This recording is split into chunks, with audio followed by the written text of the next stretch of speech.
here I was speaking to an Olympian, and here I was speaking to an Olympian, someone that had competed at the 2020 Tokyo Olympics, and he told me something and it absolutely blew my mind. Now, I want to share this with you, but first I want to recap and backtrack a little. I've been kind of providing a bit of a context on sort of my injury, or what I thought was an injury. So basically, I did lots of running training over a short period of time. I didn't have a lot of rest, and something happened in my right leg, and I saw a sports doctor. It seemed okay. Got an MRI. He confirmed the MRI, and then I had a follow-up consultant appointment with the sports doc. Sports doc confirmed that while I thought I had fractured my bone on my leg, kind of the supporting bone to the main bone, like off the side, does about 5 to 10% of your load. It turned out that it was the beginning of like a stress fracture.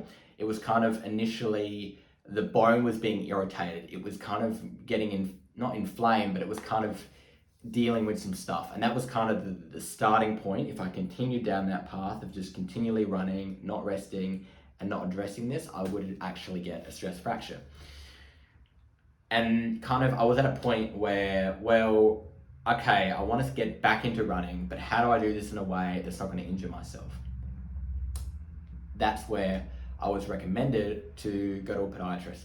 A podiatrist that's an Olympian, a long distance steeplechaser who competed at the 2020 Tokyo Olympics. Crazy, right? So here I was at the appointment, stepped into his office. There were shoes everywhere, books on running, books on cycling, like really cool guy. And he told me something that would absolutely blow my mind, and I want to share that with you right now. I kind of explained the running I was doing to him. I was running about 30K a week. I was doing long, fast runs. I was doing interval runs. I was doing really fast speed works, and I was also doing running races on Saturday. And with that, he kind of said, look, basically you were guaranteed to get an injury at some point in time based on this level of intensity. And then he told me what he recommends. He recommended the 80-20 rule, which means 80% of my run or running would be done at an easy pace to build the aerobic base, get more blood in my legs, be able to be more efficient at passing oxygen through my body, and basically conditioning my legs for volume or training without necessarily putting additional stress on them. Kind of that sweet spot of just getting in the miles, right? And then 20% of my runs will be the fast runs. So if I had the idea that I wanted to do an interval run and a running race, 5K for the interval run, 5K for the running race, and I was doing say 30K a week in total, so another 20% of that was 20K of that was something else. That's kind of like a 66-33 rule, which already goes way above what he just recommended, which would kind of suggest why I actually kind of almost got injured, right? And then he told me something else that would just like blow my mind. He actually trains to the 90-10 rule, which means 90% of his runs are easy and 10% are hard. So with this in mind, it kind of really just changed my brain and made me think, well, maybe 1 week I do an interval run and then the next week I do a running race. So I can still get those benefits, but kind of do it a little bit different depending on how my week's structured and have that flexibility, right? And then he kind of did something else that was just crazy. He did what's called a gait analysis, where he took me on the treadmill and just had a look at my running economy and how I ran.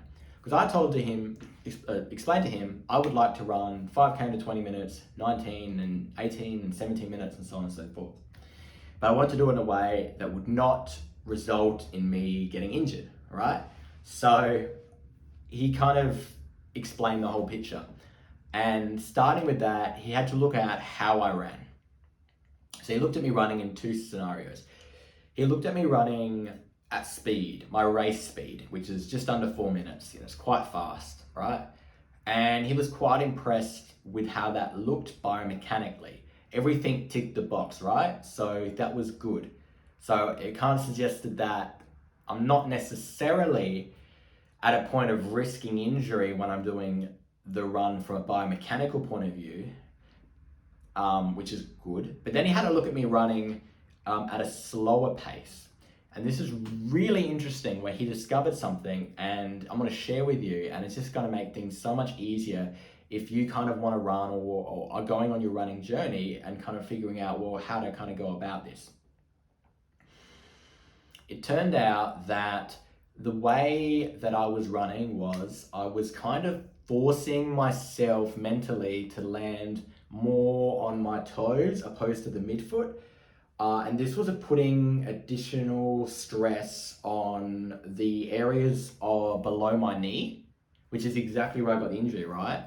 But more than this, he found out that when I was running at that speed, my heels weren't being kicked up much, which kind of, if they're kicked up more, you engage with your more above the knee type of muscles and bones and this and that, like your hamstrings, for example.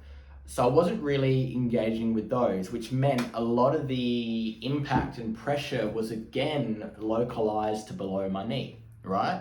So that kind of blew my mind. So he's basically saying, by focusing on more midfoot or not really worrying about how the foot's landing and just let it land, but have your heels kick up a bit more, is gonna not only reduce the load on your body, but also result in a more efficient and faster running economy at these slower runs. So basically, these slower runs are becoming more optimized because they're going to be the bulk of my training. So it's important to make sure that they're ran in a very safe and very, very good and controlled way, which is like crazy. And then he kind of took it all back to center, right?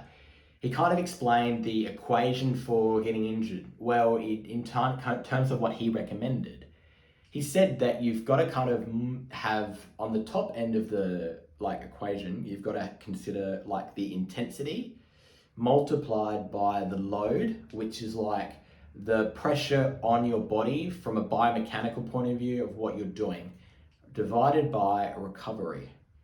From what I kind of explained to him, what I eat, my sleep, all that, he was pretty happy with me from a recovery point of view.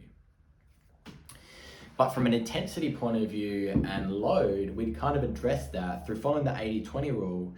That would basically scale back the intensity, which would then, of course, reduce the risk of being injured. But then also from a biomechanical point of view, by changing my running economy in most of my runs, this does take 4 weeks to apparently adjust to from a gait analysis point of view, would greatly help as part of the whole equation to reduce my risk of injury.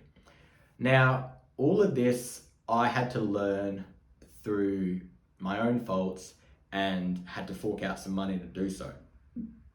First consultation with the doctor was $100. MRI was $200. Follow-up consultation was $100. Consultation with the podiatrist was $130. This is over $500, and I'm sharing with you right now exactly my story so you can learn from this and this doesn't happen to you. Now, of course, I'll kind of preface this by saying that I don't recommend you run if you're overweight. A much better vehicle for that fitness weight loss transformation is riding a bike. And I've got an ebook which I basically crystallized how to get a bike, how to ride, how to build fitness. And that's all there provided for you, super easy to follow. But if you do kind of want to get into running, follow along this journey and kind of learn from what I've done. And also if you subscribe, you'll be able to learn some great bike tips along the way as well, how to kind of get into this riding process. But if you're kind of not sure where to start and would like something really personalized to you, I do offer one-on-one coaching, which I charge 75 Australian for an hour. And basically what I do is I send a couple of questions to you. You book a time that works for both of us, and then I answer those questions beforehand. And then when I come to the consultation, I can kind of I've got it in context, and I can kind of really work with you to find those solutions and build a tailored plan to you. So that's kind of where I'm at from a running point of view. Now, this will take a while for me to get back into running, and he kind of advised a 4-week plan, so to speak.